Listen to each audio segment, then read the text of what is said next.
Air India विमान हादसे में जो प्रिलिमिनरी रिपोर्ट आई है उसको आप कैसे देखते हैं? सबसे पहले तो मैं आभार व्यक्त करना चाहूंगा भारत की सरकार का और नागरिक विमानन मंत्रालय का और AIBB का, जिसने अपनी प्रारंभिक प्रतिवेदन देश के समक्ष और दुनिया के समक्ष रख दिया है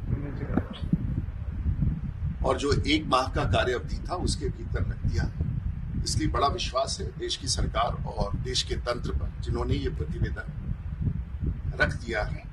और ये प्रारंभिक प्रतिवेदन है और इसमें कुछ तथ्य ऐसे उजागर किए गए हैं जिसमें पूरे घटनाक्रम में विमान में क्या तकनीकी कारण थे जिसके कारण ये दुर्घटना हुई और कप्तानों ने क्या क्या कदम उठाए और क्या क्या परिस्थितियां थीं, उसके बारे में पूरी तौर से उल्लेख किया है। और इसमें प्रारंभिक रूप से जो प्रतिवेदन AIBB का प्राप्त हुआ है उसमें ये स्पष्ट रूप से कहा गया है कि विमान के भीतर जो इंजन स्टार्ट करने का जो स्विच होता है, बोइंग का कुछ अलग होता है, एयरबस का कुछ अलग होता है। बोइंग में फ्यूल कंट्रोल स्विच जिसे कहते हैं, उसे ऑन करने के साथ साथ इंजन स्टार्ट होता है। एयरबस में ये इंजन 1 और इंजन 2 के रूप में स्टार्ट होता है। अगर 320 विमान की बात करें, हम यहाँ बात कर रहे हैं बोइंग 747 ड्रीम लाइनर की, जिसके दुर्घटना के कारण इतनी बड़ी हादसा अहमदाबाद से लंदन जाने वाली फ्लाइट की हुई है। जो प्रारंभिक प्रतिवेदन है, विमान उड़ने के लिए एक प्रारंभिक दौड़ और स्पीड होता है जिसको हम लोग रोटेशन स्पीड कहते हैं, V1, VR, V2। और इसमें स्पष्ट रूप से विमान V1 स्पीड पर गया है जो प्रारंभिक दौड़ का स्पीड होता है, V2 पर गया है और उसके पश्चात रोटेशन का भी स्पीड उसे प्राप्त हुआ है और विमान आसमान में सामान्य रूप से उड़ गया है। विमान 180 नॉट के गति तक भी पहुंच गया है। ये प्रारंभिक रूप से दिखाता है कि विमान अपने प्रारंभिक चरण में यात्रा और उड़ान के लिए पूरी तरह से सक्षम था। उसके पश्चात इस रिपोर्ट में यह दिया गया है कि कुछ क्षण के बाद कप्तान, और इसमें मैं फिर स्पष्ट करना चाहूंगा कि इस विमान में जो प्रतिवेदन में दिया गया है, को पायलट इस विमान में पायलट फ्लाइंग था और कमांडर पायलट मॉनिटरिंग था। स्पष्ट रूप से यह आपको समझना होगा, दोनों कप्तानों की उड़ाने की क्षमता बराबर होती है। एक विमान का वरिष्ठ होता है और एक विमान का कनीय होता है, लेकिन दोनों, जिसे हम आप अपने शब्दों में को पायलट कहते हैं, आज कोई को पायलट नहीं होता है। एक पायलट फ्लाइंग होता है और एक पायलट मॉनिटरिंग होता है। इस समय जो कनीय कप्तान था वो पायलट फ्लाइंग था और उससे भी बड़ी जिम्मेवारी होती है पायलट मॉनिटरिंग। इस प्रतिवेदन के अनुसार कैप्टन सब्रवाल पायलट मॉनिटरिंग थे। टेक ऑफ पायलट फ्लाइंग यानी कि को पायलट के पास था, जो सामान्य रूप से प्रत्येक दिन हर विमान में होता है।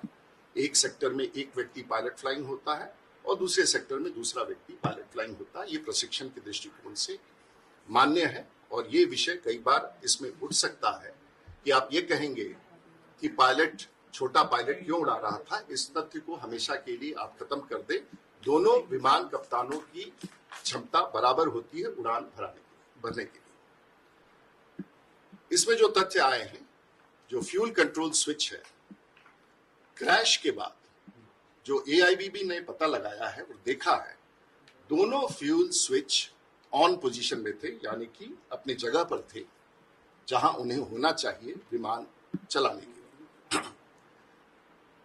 लेकिन कुछ तथ्य उसके प्रारंभिक तौर पर हैं जो इस बात को इंडिकेट करता है कि पायलट ने अपने इंजन के पावर को कम होते हुए देखा है। मैं फिर से दोहरा दूंगा कि पायलट उड़ान भरने के समय कप्तानों ने इंजन की पावर को कम होते हुए देखा है और रिपोर्ट में इसे फ्यूल से इसे तेल से जोड़ा गया है जो इंजन स्टार्ट करने में होता है। जब ऐसी कोई परिस्थिति होती है तो दो संभावनाएं, ऐसा लगता है कि दोनों इंजन फ्लेम आउट हो गए। फ्लेम आउट का मतलब होता है, वैमानिक शब्दों में उसे फ्लेम आउट कहते हैं, लेकिन सामान्य शब्दों में इसे कहते हैं कि इंजन बंद हो गया। और जब ये होता है तो दो संभावनाएं होती हैं, और हर विमान में एक रिडंडेंसी होता है कि अगर ऐसा होगा तो ये कदम विमान या तो स्वतः करेगा, जो उसके कंप्यूटर करेंगे, और या तो कप्तान करेगा। यहां जो SOS इमरजेंसी के लिए होता है कि बोथ इंजन्स फ्लेम आउट। हम फिर से आपको रिपीट करेंगे, दोनों इंजन जब बंद होते हैं तो बोइंग में कप्तानों का मेमोरी आइटम होता है, बहुत कम समय होता है, वो सिर्फ याददाश्त से किया जाता है और इसका प्रशिक्षण लगातार किया जाता है। और उसमें दो यहां पर स्थिति थी। जो दूसरा एक इमरजेंसी होता है वो रैट डिप्लॉयमेंट।